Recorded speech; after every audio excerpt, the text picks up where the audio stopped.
ఫోన్లో ఎవరు అంటాడు రూమ్ లోపలికి వస్తూ. మోహన్. అయినా నీకు అన్ని విషయాలు చెప్పాలా? ఎవరితో మాట్లాడితే నీకెందుకు అంటుంది కోపంగా. మోహన్ గురించి దాచిపెట్టిన మైథిలీయేనా నా ముందు మోహన్ గురించి ఇంత ధైర్యంగా మాట్లాడేది అంటాడు కాస్త సీరియస్గా చూస్తూ. అవును, ఆ మైథిలీనే. ఒకప్పుడు నీకు భయపడ్డాను, కానీ ఇప్పుడు నీకు భయపడాల్సిన అవసరం నాకు లేదు.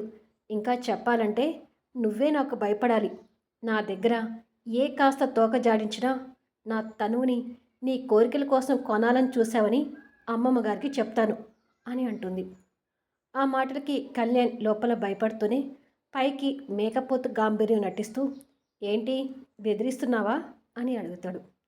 నీ ఇష్టం, ఏమైనా అనుకో అంటుంది సీరియస్గా. కళ్యాణ్ వెకిలి నవ్వు నవ్వుతూ, ఈ మాత్రానికి అంత కోపం ఎందుకేనిమి అంటాడు భయాన్ని బయటికి కనపడనివ్వకుండా. ఆహా, లోపల భయపడుతూనే ఏం నటిస్తున్నావురా అని మనసులో తిట్టుకొని, అయినా నీ ఇష్టం వచ్చినట్టుగా నా రూమ్లోకి ఇలా రావడమేనా అని అడుగుతుంది అదే కోపంతో. నెక్స్ట్ ఏం జరుగుతుందనేది ఫుల్ వీడియోలో చూడండి. స్టోరీ నచ్చినట్టయితే దయచేసి లైక్స్ ఇవ్వండి, కామెంట్ షేర్ చేయండి.